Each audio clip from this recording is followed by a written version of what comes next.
국내 증시 개장 상황 특징 업종 알아보겠습니다. 네, SK증권 경인지점 이재규 PB차장 나와 계십니다. 어서 오세요. 어서 오세요. 안녕하세요. 네.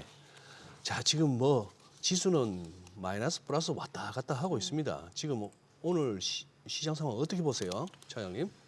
일단 뭐 삼성전자와 SK하이닉스가 또 올라오네요. 또 올라와요. 그래서 굉장히 강한 모습이 여전히 이어지고 있다는 말씀 드리고 싶고요.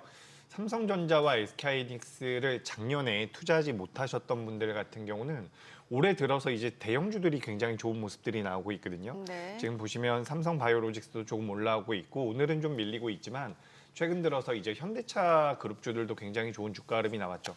오늘은 또 이제 기아가 많은 변동성을 보여주고 있는데 일단 시가총액 상위 종목군들로 자금이 계속해서 좀 들어오고 있는 것 같습니다. 예. 그래서 이제 시가총액 상위주들 같은 경우는 주식 투자를 처음 하시는 분들 같은 경우도 부담이 좀 덜하죠. 예. 그렇기 때문에 자금이 좀 들어와서 그 종목군들 위주의 강세가 좀 이어지지 않나라고 생각이 되고요.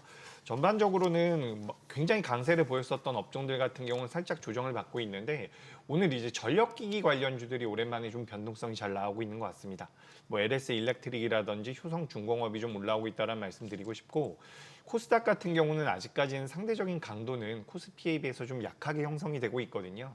그래서 이제 알테오젠도 좀 눌림이 나오고 있고 2차 전지 같은 경우도 아직까지는 약세이기 때문에 전반적으로 코스피가 좀 더 강한 모습을 보이고 있고 반도체 쪽 같은 경우도 이제 종목별 차별화가 좀 진행이 되고 있는 것 같습니다. 아니 지금 JP모건 헬스케어 컨퍼런스 이게 뭐 좀 새로운 뉴스로 봐야 되는지 모르겠습니다만 참 이게 바이오주들이 그 전엔 좀 움직임 좋다가 네. 약간 좀 지지부진한데 좀 지나고 나면은 괜찮을까요? 어떨까요? 네, 우리가 이제 작년도 그렇고 재작년도 그렇고 JP모건 헬스케어 컨퍼런스 이전에는 그 컨퍼런스가 열릴 때에는 주가가 좀 밀리다가 네. 오히려 컨퍼런스 이후에 다시 되반등을 줬었던 이력들이 좀 있거든요. 그런 관점에서 본다면 이제 JP모건 컨퍼런스에서 헬스케어 컨퍼런스에서 어떤 내용이 좀 오가는지도 우리가 좀 따져볼 필요가 있겠지만 네. 그 이후에 다시 한번 자금이 유입될 가능성은 있다라고 생각이 되고 있습니다. 지금 우리가 체크해볼 부분이 뭐냐면 글로벌 빅파마 같은 경우는 지금 과거에 비해서 자금력이 굉장히 풍부해져 있는 상태라고 예. 하거든요. 그럼에도 불구하고 M&A 쪽에 들이고 있는 비용 자체가 굉장히 많이 제한적인 상태라고 이야기가 되고 있습니다. 쉽게 말씀을 드려보자면 기업들의 사정이 굉장히 좋아졌는데 M&A라든지 기술 이전에 쓰고 있는 비용 자체가 과거의 피크치에 비해서 많이 줄어들어 있다는 거죠. 네. 그렇기 때문에 이번에 컨퍼런스 이후에는 그런 모멘텀들이 좀 시장에선 부각될 수도 있지 않을까라고 생각이 돼서 제약바이오 같은 경우는 뭐 지금 이제 금리 인하에 대해서도 사실 3월달 금리 인하 확률도 많이 내려왔거든요.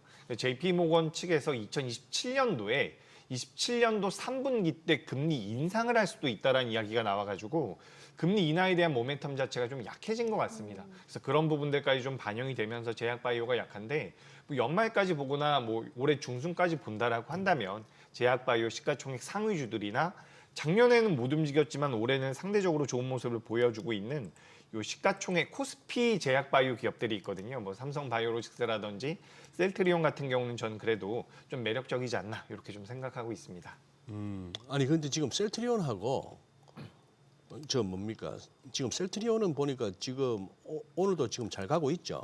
오늘 삼성바이오로직스가 오늘은 지금 조정이 2%대. 아니 근데 한미약품은 어제 뭔가 재료가 나온 것 같은데 오히려 재료가 나오고 나서 급락을 보이던데. 네, 일단 한미약품이 예. 한미약품에 대해서 나온 내용이 예. 굉장히 좋은 건 좋다라고 표현하기보다는 예. 제가 알기로는 이중항체 면역항암제와 관련돼서 임상 1상 결과가 나왔거든요.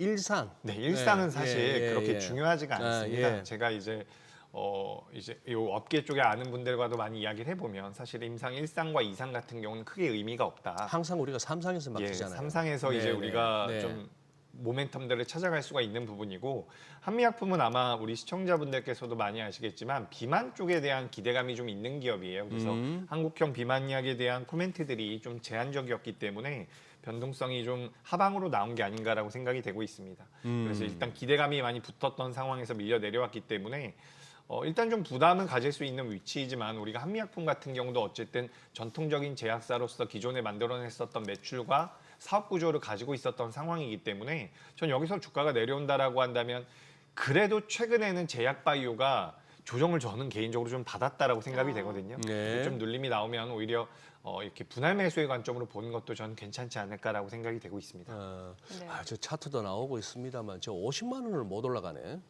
전고점 근방에서 약간 차트상으로는 좀 부담스러운 그림이 나오네요. 그죠?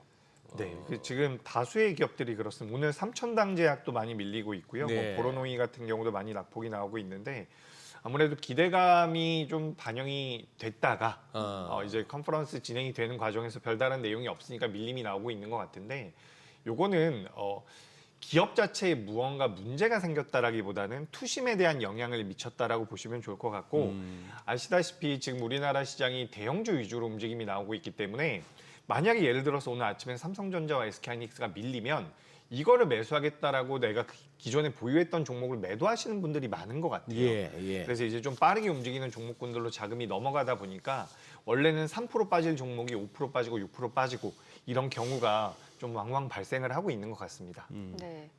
아니 6월부터 거래할 수 있는 시간이 더 늘어나는 거예요? 네, 늘어난다라고 합니다. 이거 확정인가요? 지금 뭐 제가 알기로는 확정인데 예. 지금 테스트 과정을 거쳐서 예. 진행이 6월 달부터 된다라고 되어 있거든요. 내용이 대충 어떻게 되는 거죠? 아침에도 이제 6시부터 7시부터 주식 투자가 가능하게 되고요. 이제 궁극적인 목표는 2025년도에 예. 우리나라 투자자분들께서 미국 해외 주식에 250조 정도를 투자를 했다라고 해요. 작년에 네, 그래서 이제 우리나라 같은 경우도 뭐 많이도 들고 나갔다 진짜. 와. 참 자금이 근데 크죠. 떼돈 버셨겠다 미국장. 네, 근데 우리나라 증시가 더 좋았죠. 결과적으로 그러네요.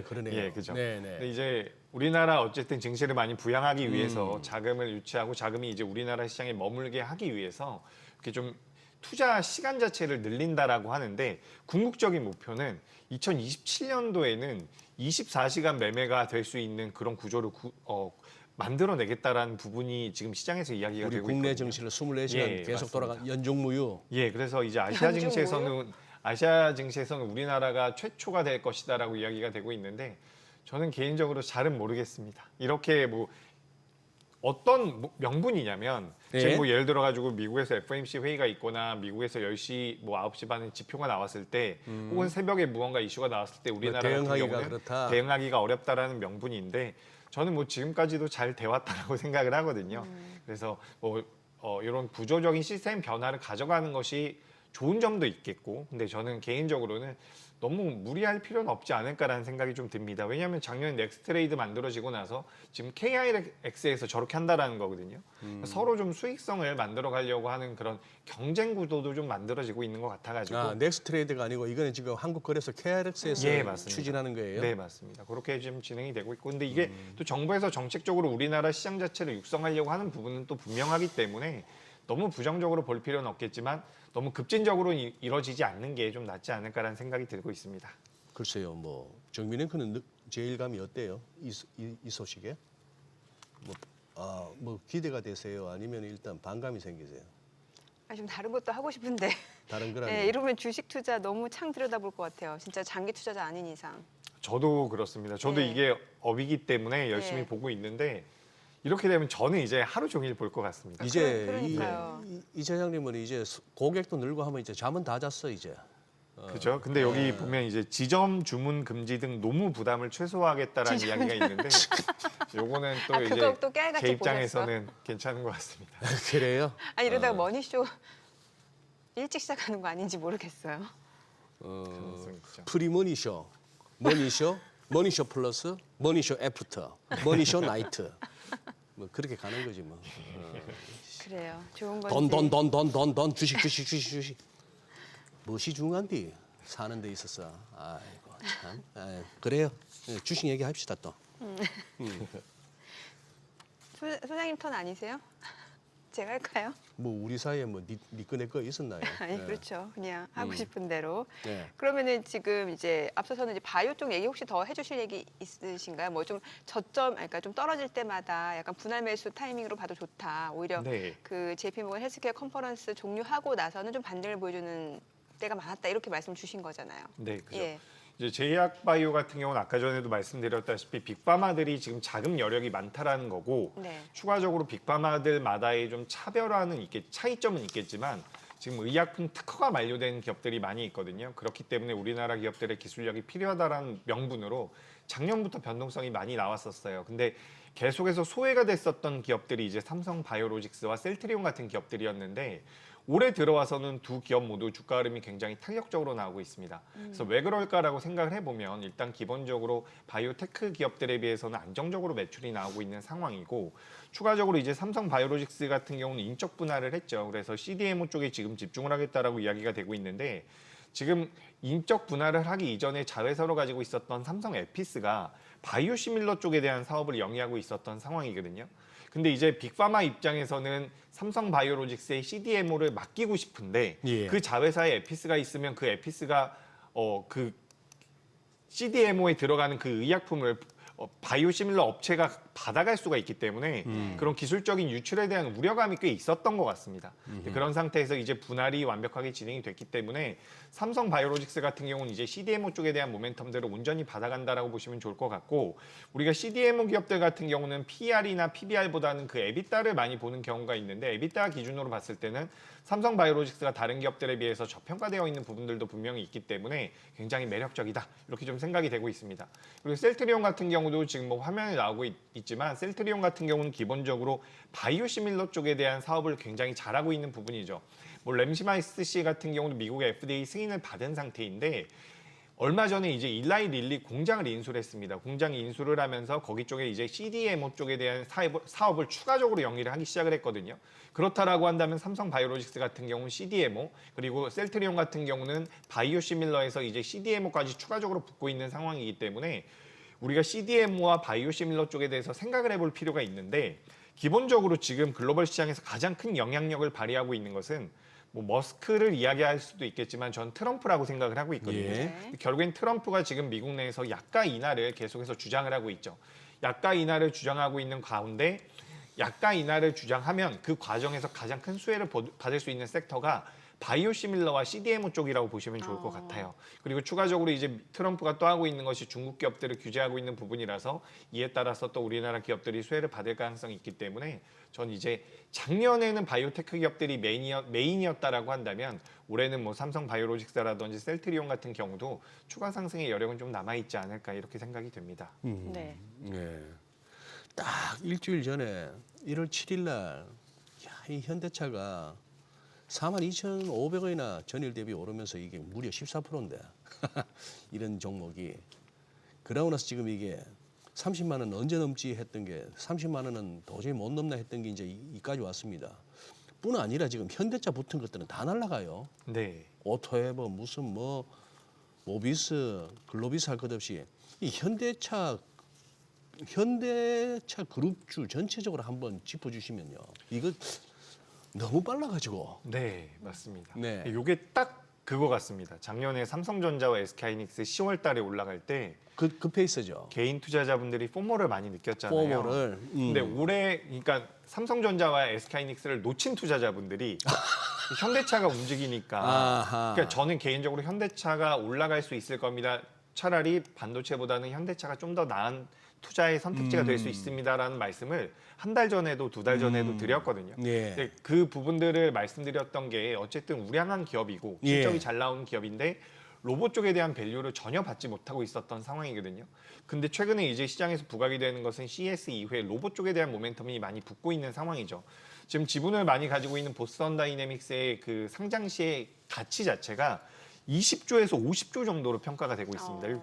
갭이 굉장히 크기는 한데 예. 20조에서 30조 정도만 된다라고 하더라도 현대차가 누릴 수 있는 이런 지분 평가 이익이 한 5조 정도가 된다라고 해요. 그래서 이런 부분들이 시가총액을 올리는 데 있어서 어느 정도의 명분이 됐다라고 보시면 좋을 것 같고 가장 제가 중요하게 생각을 하는 것은 현대차가 어쨌든 완성차 기업들 중에서는 PBR이든 PR이든 저평가가 되어 있었던 부분들이 있는데 로봇주들 지금 PR 계산해 보면 40배, 50배 이렇게 나오거든요. 로봇주가. 그렇죠. 그렇기 때문에 현대차 그룹에 대해서 로봇 밸류를 조금이라도 반영을 해준다면 전 주가가 이런 식으로 올라오는 것이 어느 정도는 이해가 된다라고 생각을 하고 있습니다. 그래서 최근에 뭐 주가 목표 주가가 60만 원까지 나오고도 있는데 현대차? 예. 근데 현대차가 60만 원까지 주가가 올라온다면 시가총액이 120조 정도가 나오는 것 같거든요. 그래서 일단은 우리가 최고 높게 잡혀져 있는 목표 주가까지는 지금 당장에 고민할 건 아닌 것 같고 현재 주가 수준은 일단은 단기적으로 많이 올라왔기 때문에 목전까지 차 있다라고 생각을 하는데 예. 그래도 그 삼성전자와 SK하이닉스가 작년 10월 달에 그렇게 올라왔다가 조정을 받고 나서 다시 한번 올라가고 있잖아요. 그렇기 때문에 현대차 그룹 같은 경우도 이번에 만약에 조정이 좀 나온다라고 한다면 그 이후에는 목표 주가를 좀 상향할 필요도 있지 않을까라고 저는 생각하고 있습니다. 가장 중요한 것은 현대차가 만들고 있는 자동차들이 판매가 잘 되느냐.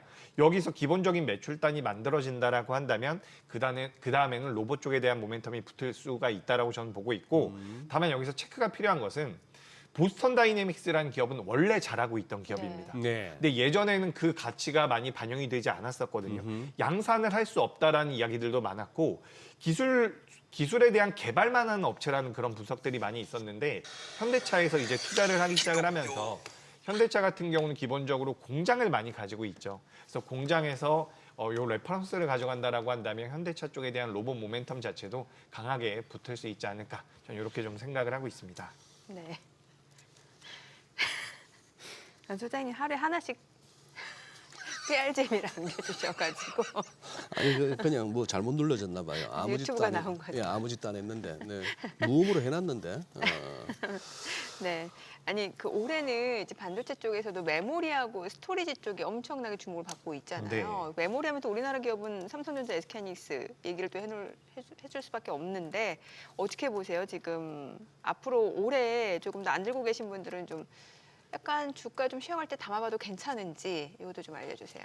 네, 삼성전자와 SK하이닉스는 제가 이제 우리 방송에서도 몇 차례 좀 경계를 하셔야 됩니다라는 말씀 많이 드렸었거든요. 네. 근데 제가 어떤 순간부터 경계라는 단어보다는 그래도 좀 긍정적으로 추가 상승의 여력이 있습니다라는 말씀을 드렸냐면 사실 제가 기술적으로 좀 말씀을 드렸던 적이 있어요. 당시에 네. 이제 20일 이동평균선을 딱 올라왔거든요. 근데 그 이후에 마이크론이 실적 발표가 나왔는데 마이크론은 기본적으로 실적 발표 이후에 주가가 밀렸던 역사가 많습니다. 근데 이번에는 실적 발표 이후에 신고가를 경신하는 흐름이 당시에 나왔었어요. 그래서 네. 그때 이후로는 제가 이제 삼성전자와 SK하이닉스에 대해서는 수익이 많이 나고 계시다면 좀 챙기실 필요도 있겠지만 주가의 상승 여력은 분명히 남아있다라는 말씀을 많이 드려왔습니다. 작년 그러니까 2025년도 말 기준으로 봤을 때 삼성전자와 SK하이닉스에 대한 양사의 영업이익을 더했을 때 그러니까 2026년도 올해 예상되고 있는 삼성전자와 SK하이닉스의 영업이익이 약 200조 정도가 나왔었거든요. 예. 근데 어제 나온 레포트에서 SK하이닉스의 영업이익을 150조로 예상을 했고요. 네. 그리고 삼성전자의 영업이익을 170조로 예상을 하고 있더라고요. 그럼 양사 합치면 320조가 나오거든요. 그러니까 작년에 200조에서 올해 320조까지 60%가 지금 업사이드가 나와 있는 상황이기 때문에 전 주가 자체는 추가 상승의 가능성은 있다라고 생각을 합니다. 다만 제가 좀 당부드리고 싶은 것은 네. 당부. 올해에 뭐 디램이라든지 지금 뭐 아까 전에 메모리라고 이야기를 한다면 우리가 대체적으로는 디램을 이야기를 하고요. 스토리지를 이야기하면 우리가 낸드나 하드, SSD 쪽으로 생각을 하시면 좋을 것 같은데 예. 제 생각에는 2026년도에 네. 요 디램이라든지 현물 가격이 올라온다라는 내용들이 굉장히 많잖아요. 제 생각엔 1분기 때 가장 강하게 올라가고 2분기나 3분기로 가면서 그 상승 정도는 둔화될 가능성도 전 있다라고 보여지거든요. 네. 그렇기 때문에 만약에 거기서 이 가격이 올라가는 속도 자체가 많이 둔화된다라고 한다면 그때는 주가 자체도 조금은 조정을 받을 가능성이 높다. 그리고 추가적으로 요 말씀 하나 더 드려보겠습니다. 예, 그게 예. 뭐냐면 지금 삼성전자와 SK하이닉스가 강세를 보이고 있는 거 여전히 굉장히 긍정적이고 좋은데 지금 2026년도 들어와서 시가총액 상위 종목들이 있죠. 네. 예를 들어서 한화에어로스페이스, HD 현대중공업, 현대차, 그리고 삼성바이오로직스. 요 기업들은 삼성바이오로직스는 좀 빼도 될 것 같은데 제가 방금 전에 말씀드린 조선의 대장조라고 할 수 있는 HD 현대중공업, 방산의 대장조라고 할 수 있는 한화에어로스페이스, 그리고 자동차 쪽에는 현대차가 있는데 이 기업들이 연간 기준으로 봤을 때 삼성전자와 SK하이닉스보다 더 많이 올라왔습니다. 그러니까 그래요? 지금부터 삼성전자와 SK하이닉스가 5% 올라간다면 투자자의 입장에선 10% 올라갈 수 있는 쪽을 공략할 필요가 있다고 저는 네. 생각을 하거든요. 그런 관점에서 본다면 어쨌든 포트에 대한 그런 밸런스를 좀 잡을 필요가 있지 않을까 저는 그렇게 생각하고 있습니다. 그래요. 이거는 저 대본에 없는 건데 네. 저기 뭐야 아까 저 관심 리포터 중에 제목 중에 눈길을 끄는 게 메리츠 증권의 그 확인된 바닥 이제는 살 때 얼마나 이 제목이 깔끔해요. 어떤 거를 살 때라는 거예요? 넷마블. 아까 관심 리포트 종목 쭉쭉 한 아. 3개 정도 나오는데 그 중에서도 눈길이 가더라고요. 네. 그 차트 보니까 진짜 사고 싶어. 어떻게 보세요? 저도 이제 이게 순환매의 관점으로 본다면 순환매 글쎄. 예. 저는 대형주단 같은 경우는 변동성이 나올 가능성이 높다라고 보여지고 게임주들 같은 경우도 지금 NC소프트 같은 경우는 이제 주가 흐름이 어제도 잘 나왔거든요. 네. NC소프트 같은 경우도 예. 어제 9% 정도 주가가 올라왔습니다. 그리고 우리가 컨텐츠 쪽으로 본다면 뭐 스튜디오 드래곤 같은 경우도 이제 저점대에서 좀 올라오고 있거든요. 네. 그렇기 때문에 이게 시장 자체가 저는 선순환의 관점으로 들어간다면 그동안 못 올라왔었던 쪽들이 어떻게 보면 기대 수익률은 좀 더 높지 않을까라고 생각이 돼서 긍정적인 말씀 드리고 싶고요. 이 게임주들 같은 경우는 수익성이 좀 개선될 수 있다라는 이야기들은 나오고 있습니다. 예를 들어 가지고 휴대폰 게임 같은 경우도 뭐 구글 플레이 스토어라든지 앱스토어 같은 네. 데에서도 수수료를 많이 줄여주겠다. 본인네들이 떼어가는 것을 많이 줄이고 게임사들이 많이 받아갈 수 있게끔 해주겠다라는 내용들이 나오고 있기 때문에 지금 사실 시장에서는 굉장히 관심이 없지만 또 수익이 나면 그 수익 나는 종목이 가장 좋은 종목인 거거든요. 네. 그렇기 때문에 저는 게임주들 같은 경우도 이제 좀 움직임이 나오는 기업들 같은 경우는 눈여겨보실 필요가 있겠다라는 말씀 드리겠습니다. 네, 오늘 그래요. 내용 여기까지 듣겠습니다. 네. 잘 들었습니다. 고맙습니다.